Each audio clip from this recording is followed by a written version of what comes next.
Bem-vindas à segunda semana de Educação Perinatal Gentle Birth. Para nós, o Gentle Birth Brasil, é um prazer compartilhar aquilo que sabemos, especialmente porque acreditamos no que fazemos. Sabemos que uma experiência positiva de parto pode mudar completamente a história dessa mulher, desse bebê, dessa família e dessa díade, da relação que está sendo criada dessa mãe com esse bebê, que reverberar não só pela vida, pelo futuro desse bebê, mas também no cidadão que ele será. Como diz Michel Audin, para mudar o mundo é preciso mudar a forma de nascer. Nós estamos iniciando uma semana com aulas inéditas, online e gratuitas, que compartilhamos com muita alegria com todas vocês. Obrigada pela participação e tenho certeza que estamos somente começando uma relação que será muito mais duradoura e com muito mais tempo de estrada e de parceria. Vamos lá? Vou começar me apresentando a vocês. Eu sou a Mona Lisa Barros, sou psicóloga, sou a mãe do Léo, da Júlia e do Pedro, a avó do Marcelo e do Felipe, de uma menininha que está chegando por aí e talvez muito mais que vem aí pela vida, né? E sou também professora da Universidade Estadual do Sudoeste da Bahia, a UESB, dos cursos de Medicina e de Psicologia. Trabalho com o tema da saúde reprodutiva há 37 anos. Fiz meu mestrado, doutorado, pós-doc. Estou fazendo o segundo pós-doc na Universidade de Coimbra, Portugal, na Faculdade de Medicina da Universidade de Coimbra, sempre estudando maternidade, saúde sexual e reprodutiva, parentalidade, porque acredito na promoção de experiências positivas de parto podem mudar a vida dessas pessoas envolvidas. Especialmente hoje, nós vamos conversar sobre a saúde mental e a educação perinatal. O que elas têm a ver uma com a outra. Durante essa nossa aula, eu vou seguir o seguinte roteiro. Vamos saber por que importa falar sobre saúde mental. Quais são os desafios de trabalhar a saúde mental? Quais são as consequências e sequelas das perturbações mentais, do sofrimento psíquico durante esse período da vida? Quais são os obstáculos que precisamos vencê-los, porque obstáculos existem para serem suplantados? Como podemos viabilizar melhor saúde mental? Que ferramentas dispomos? A gente vai trabalhar na prevenção ou na remediação do problema? E como a educação perinatal se apresenta como uma questão de saúde pública e de direitos humanos. É por tudo isso que estamos juntas aqui nessa aula de hoje. Bem-vindas! Vamos começar? Primeiro vamos conversar sobre por que saúde mental importa. Porque ela interfere diretamente na qualidade da vida das pessoas, do vínculo estabelecido mãe-bebê, da saúde dos casais e também da saúde do bebê que acaba de nascer. Dar visibilidade às questões de saúde mental são importantes, principalmente quando nós vemos a grande preocupação no rastreio, no controle de outros agravos que têm muito menor incidência e que são importantes, são necessários, mas que tomam boa parte da vigilância durante o pré-natal em detrimento de outras investigações que poderiam ser feitas. Vamos comparar. A diabetes gestacional tem uma incidência menor do que 8%, 7,6%. No entanto, ela é rastreada. É importante ser rastreada, não estou negando a importância disso, mas vou mostrar como a saúde mental tem agravos com incidência e prevalência maiores que podem causar, inclusive, riscos de vida, tanto para a mãe quanto para o bebê, e que são invisibilizados. Hipertensão gestacional.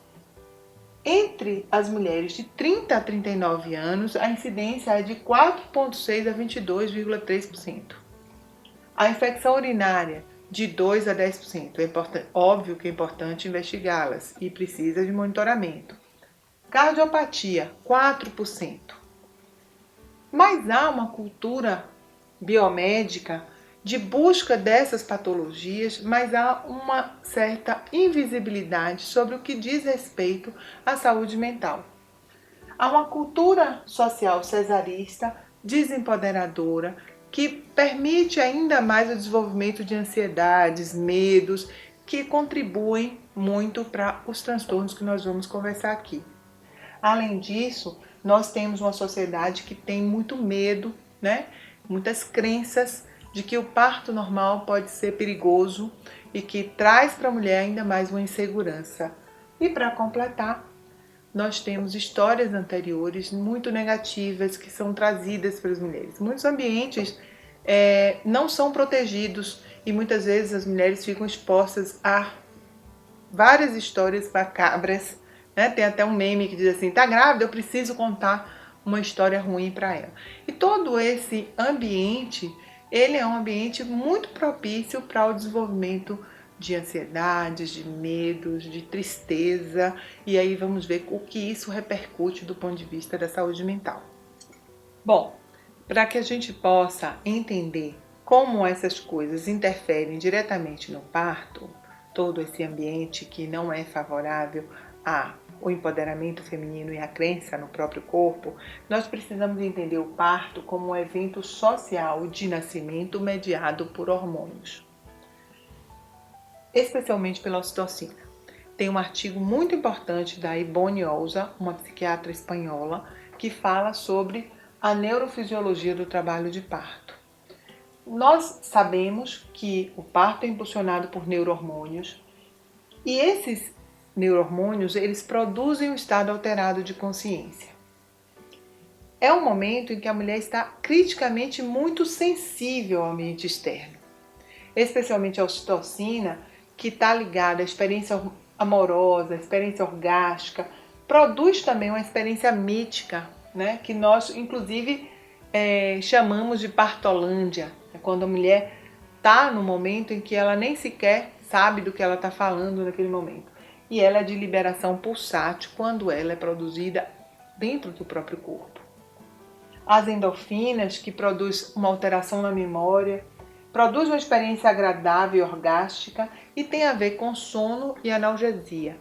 Esta endorfina, ela só será produzida se a mulher produziu antes a ocitocina no próprio corpo e não teve essa produção interrompida quando da entrada de uma ocitocina sintética.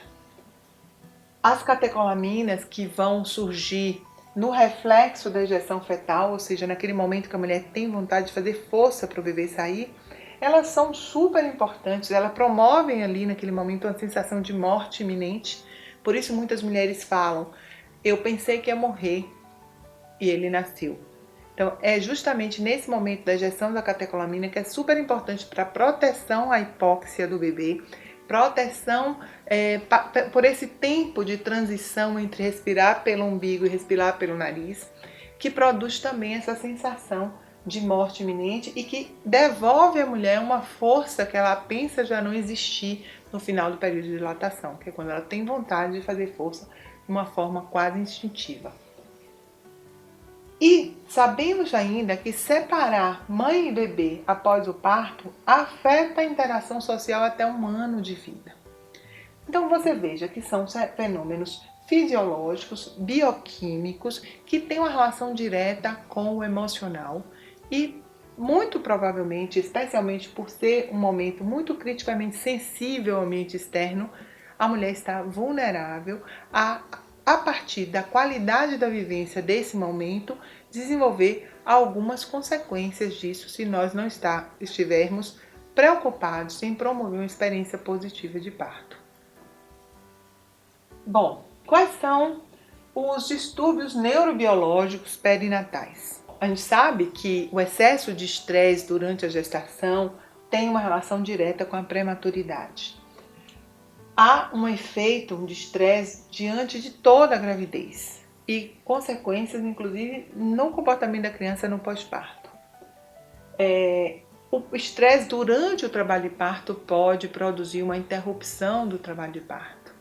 Quando a adrenalina, que é a antagonista da ocitocina, entra em cena, ela pode parar a orquestra hormonal e interromper esse trabalho de parto. A própria manipulação neurohormonal, com a introdução de hormônios sintéticos, modifica toda a cascata de hormônios fisiológicos que estava prevista por esse acontecimento. A própria anestesia pode modificar a percepção de dor e a percepção de contração, alterando esse processo e exigindo a introdução de alguns neurohormônios artificiais.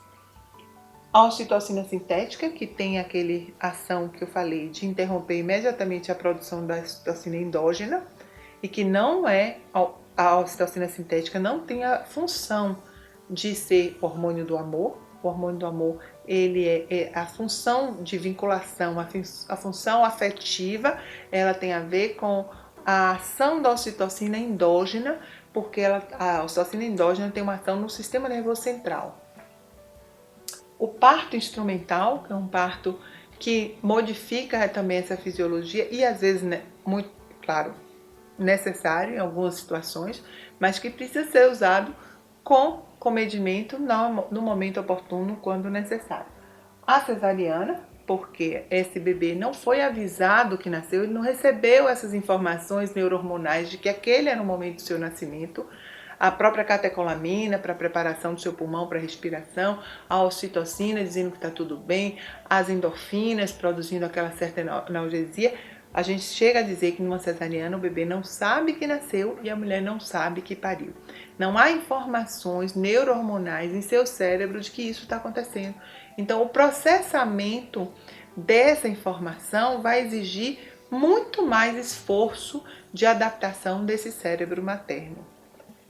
A separação no neonatal, no pós-parto imediato, a gente fala que o bebê nasce com fome de pele e precisa desta pele da mãe para estabilizar a sua temperatura, a sua respiração, o seu batimento cardíaco e receber informações de que ali é um ambiente seguro, porque ele conhece aqueles batimentos, ele reconhece aquela voz, ela reconhece aquela mulher e ele se encontra num outro lado, do lado de fora, e recebendo as informações de que está tudo bem, que ele é bem-vindo, que está tudo preparado para recebê-lo e para cuidar dele. O cenário de alimentação artificial, que também impede esse desenvolvimento do bebê com essa relação mais próxima com a mãe, especialmente na produção de ocitocina e prolactina. O distúrbio afetivo materno, né, de que ela não se reconhece naquela mudança repentina de ser mulher e ser mãe, e concatenar todas as informações e transformar isso em cuidado e disponibilidade para um bebê que vai fazer uma exigência 24 horas por dia, 7 dias por semana. E, por fim, o efeito cumulativo, muitas vezes, de todos esses fatores que não é raro vermos acontecer. Bom, quais são as consequências das intervenções no trabalho de parto? Muitas mulheres relatam a experiência negativa de parto. As informações que temos das últimas pesquisas dizem que de 30% a 40% das mulheres relatam sua experiência como uma experiência negativa. E isso é no pós-parto imediato. Ao longo do tempo, muitas vezes, essas informações vão sendo ressignificadas e esse número, em vez de diminuir, tende a aumentar. Há mulheres que relatam trauma físico por manobras que machucam sem consentimento, se sentem invadidas no seu corpo, muitas vezes até com cortes no seu períneo sem ter sido previamente avisada ou solicitado seu consentimento, manobras que já são completamente desatualizadas e sem recomendação pela Organização Mundial de Saúde, como a manobra de Christelé, que muitas vezes deixam marcas roxas no corpo dessa mulher. Então, tem mulheres que relatam trauma físico e há mulheres que relatam também trauma psíquico, que não é mais simples do que o trauma físico. Um trauma psíquico de ter sido abandonada, de não ter uma pessoa no atendimento contínuo, de não ter tido o seu acompanhante do seu lado, ou de ter ouvido coisas extremamente agressivas e violentas, como na hora de fazer você gostou, agora você está reclamando, ou grite menos porque outras pessoas precisam descansar. São traumas de um momento, lembra que a gente falou que esse é um momento de alta vulnerabilidade, em que ela está muito sensível a captar informações, mesmo que essas informações não sejam passadas por palavras. Mas há mulheres, por exemplo, mulheres encarceradas que ao parir são algemadas, mulheres que não são concedidas a ela a possibilidade de deambulação, de movimentar-se, e que ela sente muito mais dores na posição litotômica, nessa posição deitada. Tudo isso pode ser vivido como atos extremamente violentos. O importante é a gente entender que isso tem consequências na mãe e no bebê. Esse bebê também está sendo recebido desta forma.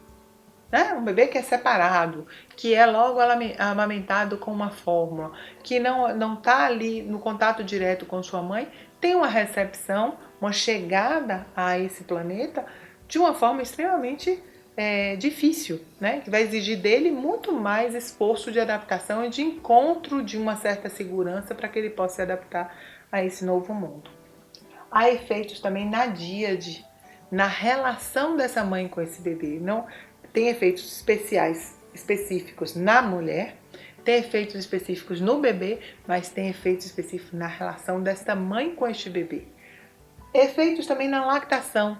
A lactação é extremamente exigente. Nós temos que estar disponível para esse bebê do ponto de vista emocional e físico por 24 horas, 7 dias por semana, num trabalho que a gente nunca teve antes e que para isso a gente precisa de sanidade mental, precisa de paz, de tranquilidade, o que muitas vezes não é possível quando a gente sai de uma vivência extremamente traumática e que a gente precisa integrar e cuidar disso, além de todos os desafios que se impõem à realidade do dia a dia com o novo bebê.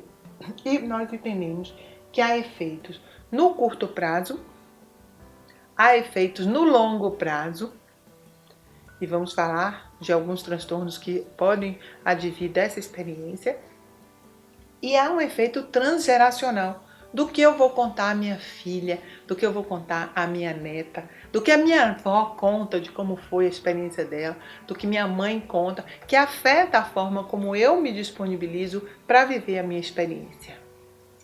A Beck, uma pesquisadora americana, em 2008, ela define a violência obstétrica como um dano ou ameaça de dano ou morte para a mãe ou bebê no parto.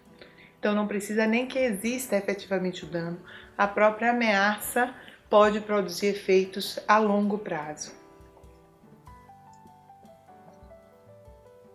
Para Allen, em 1998, ela diz que as mulheres podem sentir sua experiência traumática como resultado das intervenções, do tipo de parto ou do tratamento recebido. Mesmo as mulheres com um trabalho de parto aparentemente normal, sem intervenções, podem sentir-se traumatizadas. E nós vamos falar disso quando nós falarmos sobre o transtorno do estresse pós-traumático. Essa é uma fala da Thompson, de 2008. Quais são as principais consequências psicopatológicas? Bom, a mais comum é o blues perinatal. Veja que a incidência dele é de 40% a 80% dos casos.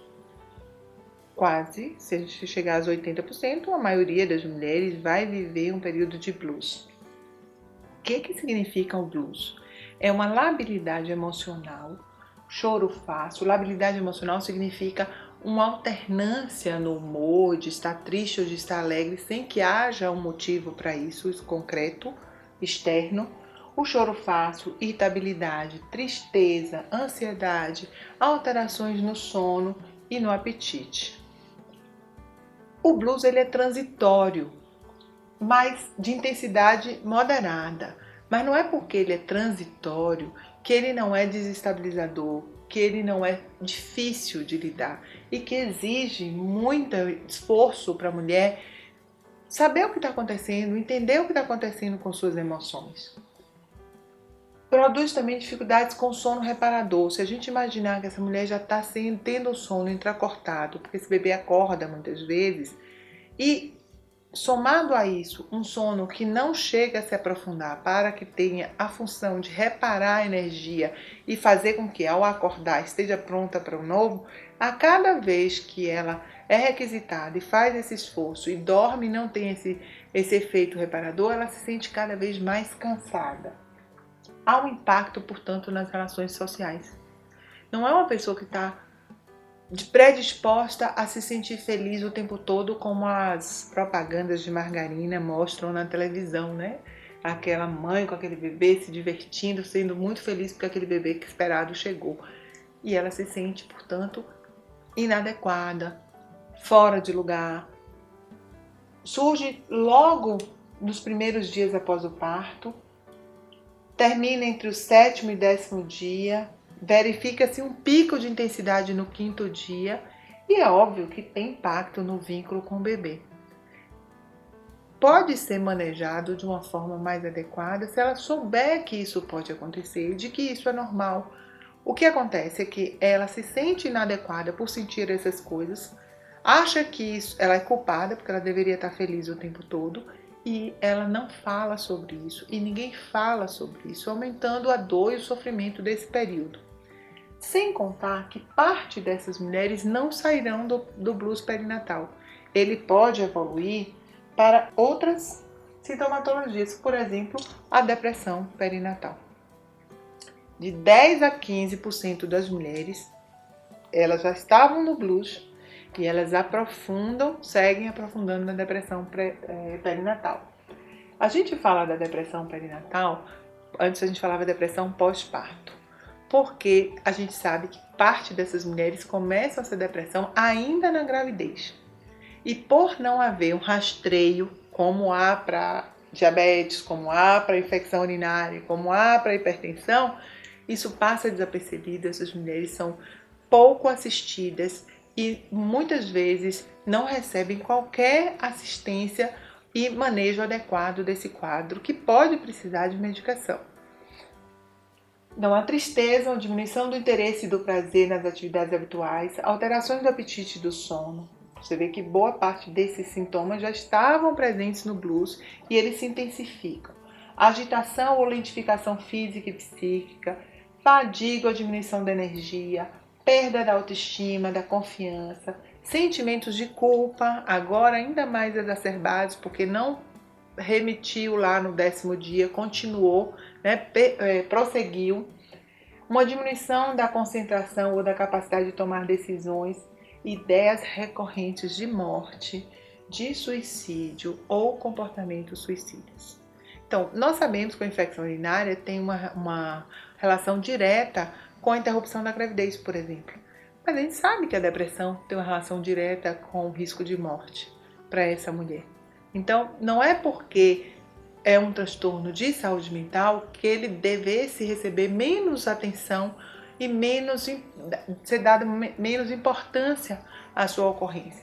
E é um número relativamente alto. Lembra que eu falei que a diabetes ocorre em menos de 8% das mulheres? A depressão perinatal acomete de 10 a 15% dessas mulheres. Bom, um quadro muito grave é o quadro da psicose puerperal.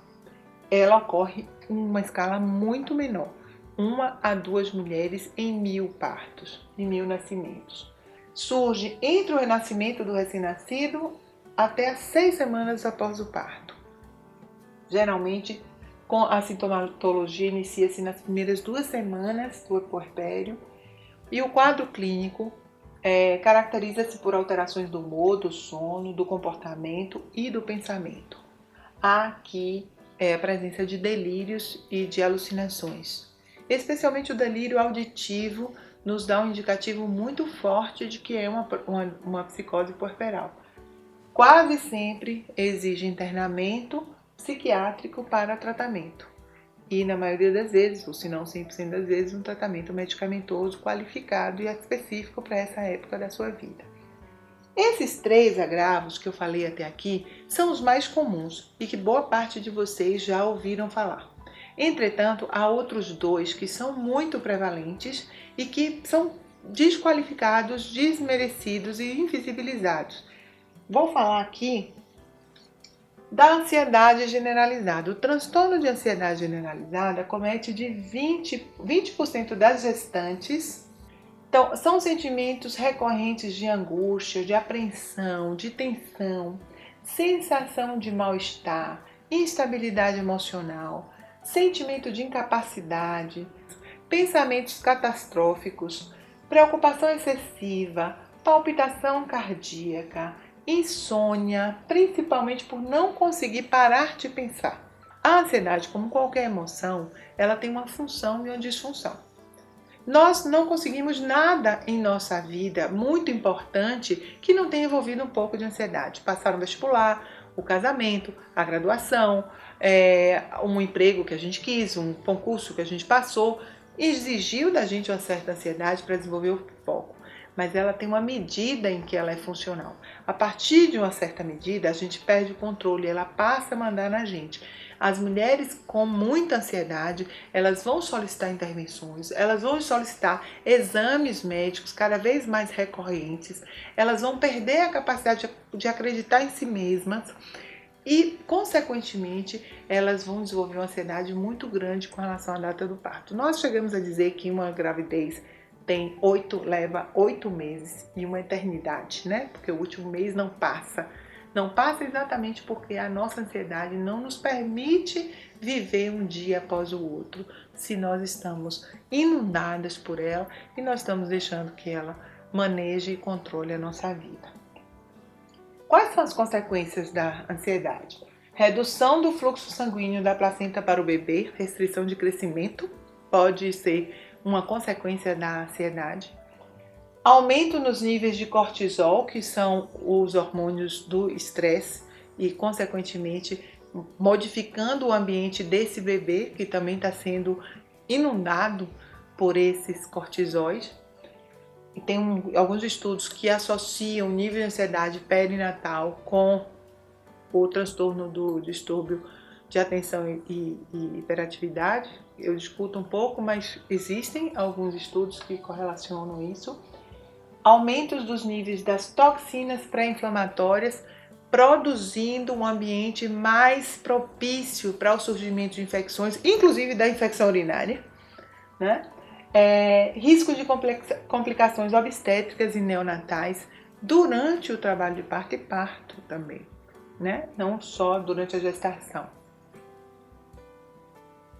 E, por fim, o último que vou falar, pouco falado, é que é o transtorno do estresse pós-parto traumático. 9,4% das mulheres podem ser diagnosticadas com o TEPT. É um transtorno que pode ser primário ou secundário, vou explicar o que é isso. Primário é decorrente de um trauma existente na cena de parto, é um trauma especificamente obstétrico, mas ele pode ser secundário, ou seja, aquele momento do parto, ele é tão especial, ele produz uma vulnerabilidade tão grande nessa mulher, uma sensibilidade tão grande a tudo que está sendo vivido, que ele pode destampar um trauma anterior, um assédio sexual, um abuso sexual, um trauma qualquer que ela tenha vivido e que até então não tenha eclodido na complicação da sua vida diária, e nesse momento ele passa a produzir então esse efeito. Isso seria um transtorno do estresse pós-parto traumático secundário. O que significa esse quadro? É a revivescência do trauma, por exemplo, pensamentos ou memórias intrusivas, né, o tempo todo invadindo a sua cabeça com flashes do que foi vivido, pesadelos, esquiva a estímulos que relembrem o evento traumático. Então ela não quer falar sobre o que viveu. Muita gente vem perguntar e a pessoa não gostaria de falar nem contar. Há um certo entorpecimento emocional. Por exemplo, evitar pensamentos, lugares ou situações que lembrem o evento traumático. Não sentir mais afeto pela família, né, por esse entorpecimento.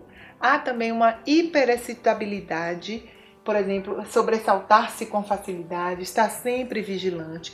No DSM-5 há critérios muito específicos que um profissional de saúde mental tem condições de fazer um diagnóstico do transtorno do estresse pós-traumático perinatal. E como eu falei, atinge a 9,4% das mulheres pós-parto. E precisa ser observado por quem está ali à disposição para promover uma experiência positiva. Quem é responsável pela saúde mental? Eu sou psicóloga. A Ivone, que eu citei aqui, é psiquiatra. Nós temos no Brasil algumas psiquiatras perinatais importantes e muita gente que trabalha com psicologia perinatal. Mas a responsabilidade pela saúde mental não pode ser desses profissionais, que na maioria das vezes não estão na cena de parto, nem estão no acompanhamento perinatal. A responsabilidade é de todos que atuam na cena de parto. Então, todos que estão ali presentes, seja o médico obstetra, seja a enfermeira obstetra, seja a doula, seja a fotógrafa de parto, seja a auxiliar, seja o acompanhante, precisam estar sintonizados na promoção de uma experiência positiva. Se é preciso uma aldeia para criar uma criança, essa aldeia tem que iniciar na gestação. Todas essas pessoas precisam estar antenadas em produzir o melhor ambiente para que esse bebê seja recebido. E você faz parte desta aldeia e precisa assumir o seu papel. Outra questão é potencializar o encontro.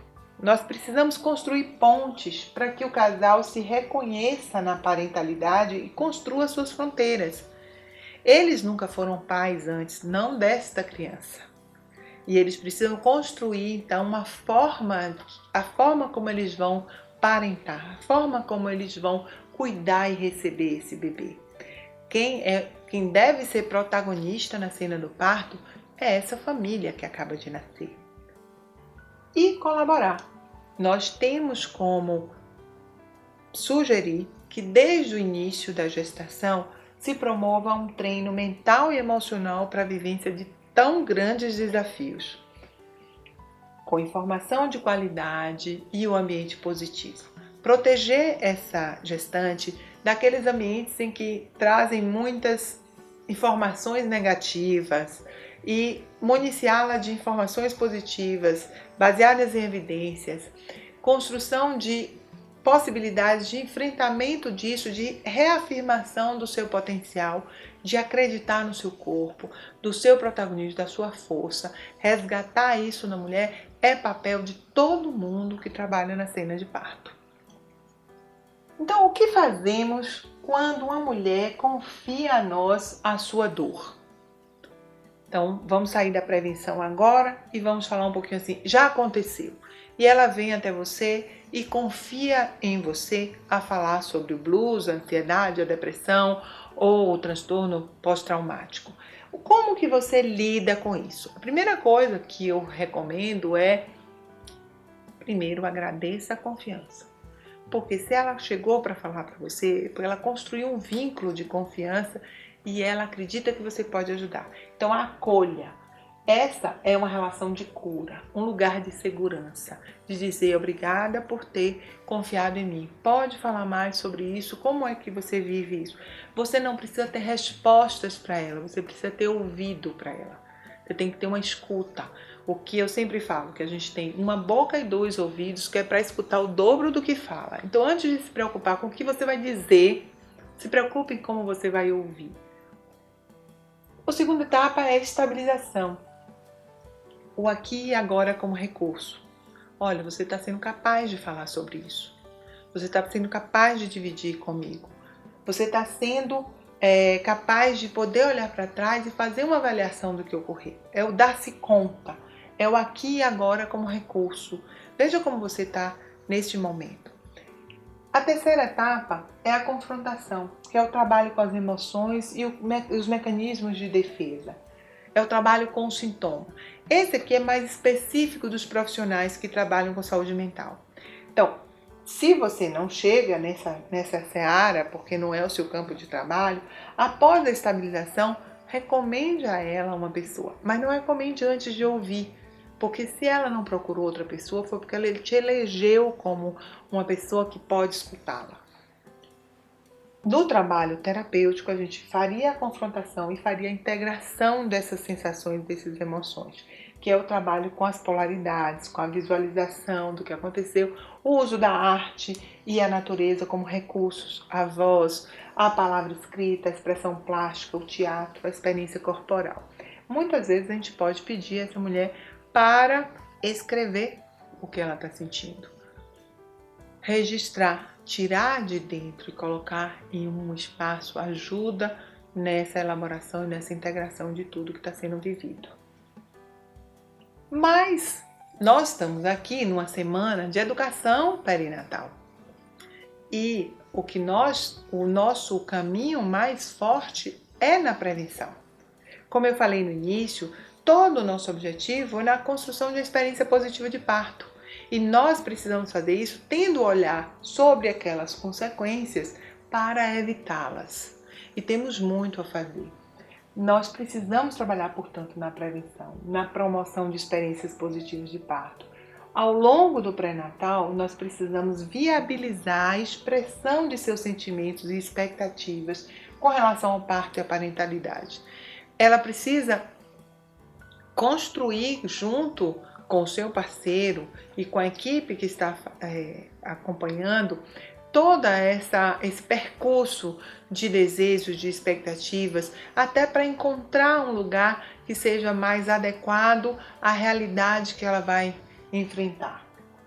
Ampliar a resiliência.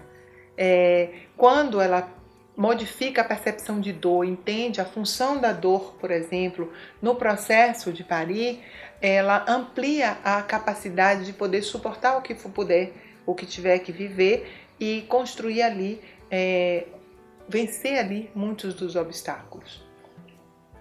Desenvolver o manejo da ansiedade. Ao longo de toda a gestação, ela vai passar por picos ansiogênicos graves e que precisa ser observado, tanto quanto a diabetes, a hipertensão, a cardiopatia e etc e tal, que eu estou falando desde o início. Então, a ansiedade, a gente precisa monitorar essa capacidade dela de manejar a ansiedade e ampliar. E eu vou falar de formas de como fazer isso. Modificar a percepção de dor, eu já falei. Trabalhar as crenças. Lembra que eu falei do trabalho transgeracional, das consequências transgeracionais? Ela escuta da mãe, da avó, da tia, da vizinha, que a filha da mulher, da vizinha, do parente de tal que mora não sei aonde, aconteceu uma desgraça. E isso vai sendo moldado também no seu subconsciente com relação à sua expectativa para si mesmo, seus medos e suas crenças. Viabilizar a construção da parentalidade consciente. Esse casal precisa, desde a gestação, começar a pensar que estilo de parentalidade eles querem desenvolver. Naturalmente, a nossa fisiologia hormonal, neurohormonal, nos permite revisitar, nos convida a revisitar os nossos vínculos durante a gestação. Nós olhamos como nos relacionamos com a nossa mãe, como é a parentalidade e a maternidade das nossas amigas, e nós vamos construindo estilos e desejos para a nossa própria parentalidade. Isso, se for trazido à cena, discutido na assistência perinatal, traz um benefício muito grande e diminui o esforço e o trabalho, o desafio que eles terão que fazer depois que o bebê chega. Ampliar o foco. Nós precisamos viver no aqui e agora, no hoje. Nós só temos o hoje, não temos nenhum ontem nem um amanhã. E nós vivemos boa parte do nosso tempo entre ontem e amanhã, e pouco no hoje. E no trabalho de parto, se você faz a ampliação do foco ao longo de toda a gestação, ela é capaz de, ao longo do parto, poder vivenciar cada momento, cada desafio que vier, podendo estar ali inteira, conectada com o seu corpo e com o seu bebê.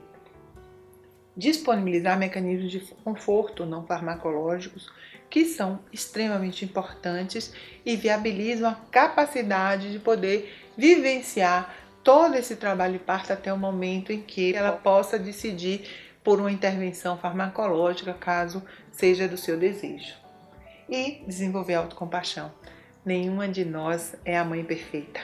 Nós somos a melhor mãe para esse bebê. Então, precisamos parar de nos cobrar. E isso é algo que a gente pode desenvolver desde todo o período da gestação e especialmente no pós-parto. Onde é que entra o Gentle Birth? Como é que a gente pode apresentar aqui para vocês ferramentas que possam ser usadas para viabilizar uma melhor saúde mental? Nós sabemos já dos efeitos de uma experiência positiva de parto. Isso nós sabemos. Então, ponto 1. Parir de forma fisiológica, com profissionais empáticos, é uma jornada psicológica que gera um sentimento de empoderamento na transição para a maternidade. Ponto 2. Os benefícios do processo fisiológico podem ser potencializados por meio de apoio emocional e social à mulher, aumentando sua confiança no parto, sem alterar a fisiologia, a menos que haja um motivo convincente. Ponto 3. Mães que tiveram contato pele a pele precoce na primeira hora de vida com seus bebês são mais sensíveis a seus filhos um ano depois. A Díade trabalhava de forma mais recíproca e mútua. Então, esses são efeitos de uma experiência positiva de parto. O Gentle Birth é um convite à promoção de uma experiência positiva de parto. E nós temos ferramentas específicas para isso. Antes de falar das ferramentas, eu quero falar de 3 tipos de abordagens de tratamento que existem para qualquer patologia. Nós podemos trabalhar na supressão dos sintomas, quando for necessário. Você tem uma dor no joelho, muitas vezes você vai precisar tomar um remédio para dor. No ponto de vista da psicopatologia, se você tem uma ansiedade muito exacerbada, pode ser que ela precise de uma medicação para essa ansiedade, que será prescrita pelo médico. Mas pode ser também a abordagem de reparação do dano. Então vamos ver o que está produzindo essa ansiedade, como vai ser reparada. E isso seria o papel da psicoterapia voltada ali ao profissional de saúde mental. Mas nós temos uma terceira abordagem, que é de reforçar os recursos internos pré-existentes, saudáveis nessa mulher. E isso a gente pode fazer através do mindfulness, da prevenção, né? Que a gente vai usar essa prevenção através das terapias de terceira geração, que são as terapias do mindfulness e da autocompaixão. Na hipnose, na modificação de crenças e medos através de auto-hipnoses. Na teoria cognitiva comportamental, através de afirmações positivas. No desenvolvimento da conexão consigo mesmo através da respiração, que acalma a nossa relação com o outro, a nossa relação consigo mesmo, com o que está nos acontecendo, e no envolvimento do parceiro, que no nosso workshop é um dos resultados mais importantes, porque é um workshop que leva ao reconhecimento do papel social dele no parto. Ele não está ali para assistir como assiste um filme, ele tem um papel importantíssimo que precisa ser valorizado, reconhecido para que ele possa ocupá-lo adequadamente. Parece que tudo que eu falei é muito difícil para vocês desenvolverem, né? Olha, como é que eu vou fazer mindfulness, hipnose, afirmações positivas? Pois tudo isso está dentro da formação do profissional Gentle Birth, independente de qual a sua formação de origem, independente se você é médico, enfermeira, doula, assistente social, psicóloga, fisioterapeuta, fotógrafa, você pode, tendo a formação Gentle Birth, ajudar na construção dessa experiência positiva usando essas ferramentas. Por isso que eu digo que a educação perinatal é uma questão de saúde pública e de direitos humanos. É de direito da mulher sentir-se empoderada, saber que ela pode cuidar de si mesma, desse bebê e dessa família, né? Fazendo parte dessa família. Isso tem que ser acessível a todas e a todos os profissionais. Todas as mulheres deveriam ter o direito a apoio contínuo, a informações de qualidade, a ambiente protegido, a suporte social e a estratégias de manejo da dor e do conforto. Nós temos ferramentas de preparo mental e emocional para o parto e a parentalidade. Nós queremos mulheres calmas, confiantes e no controle de suas emoções. Como nós fazemos? Bom, nós temos o aplicativo Gentle Birth Hypnobirthing disponível a todas as mulheres pelo iOS e Android e que tem ali mais de 100 áudios de preparação mental para o parto e parentalidade. Temos o workshop para casais, esse workshop que eu falei que tem que ser feito, importantíssimo de viabilizar o homem, esse reconhecimento do papel social dele na cena de parto. Temos um podcast que é o Gentle Birth em português, que está no Spotify, no Apple Podcast, em várias outras Streamers, que é uma estante de assuntos que a mulher pode escolher ali ouvir e que tem uma vez por mês um relato de parto positivo, legal para ela ver que as coisas podem acontecer de uma forma positiva. Temos um blog recheado de informações. Temos uma produção de conteúdo nas nossas redes sociais, né, no Instagram, Gentle Birth Brasil. Temos um grupo no Telegram que os profissionais da área de parto que queiram participar, independente de fazerem ou não a nossa formação, podem entrar imediatamente. Está na bio lá do Instagram, entre lá. E temos a formação Gentle Birth para profissionais do parto. Essa é uma formação extensa, online, não é gratuita, a formação completa, mas com condições muito especiais para que a gente possa ter um movimento cada vez maior nos países de língua portuguesa, na expansão dessa compreensão de que nós precisamos do treinamento mental e emocional para viabilizar uma experiência positiva de parto, entendendo que isso é uma questão de saúde pública, um direito da mulher. Então chegamos aqui. Estamos finalizando a primeira aula da segunda semana de educação perinatal. Obrigada pela participação de todas vocês. Veja em que ponto você pode se inserir e lembre-se que a saúde mental é uma responsabilidade de todos nós, porque é preciso uma aldeia para criar essa criança e você é parte dessa aldeia. Então, bem-vindas à segunda semana de educação perinatal Gentle Birth. Para nós, o Gentle Birth é um treino mental e emocional para o parto, porque acreditamos que experiências positivas podem mudar o mundo, como diz Michel Aldan.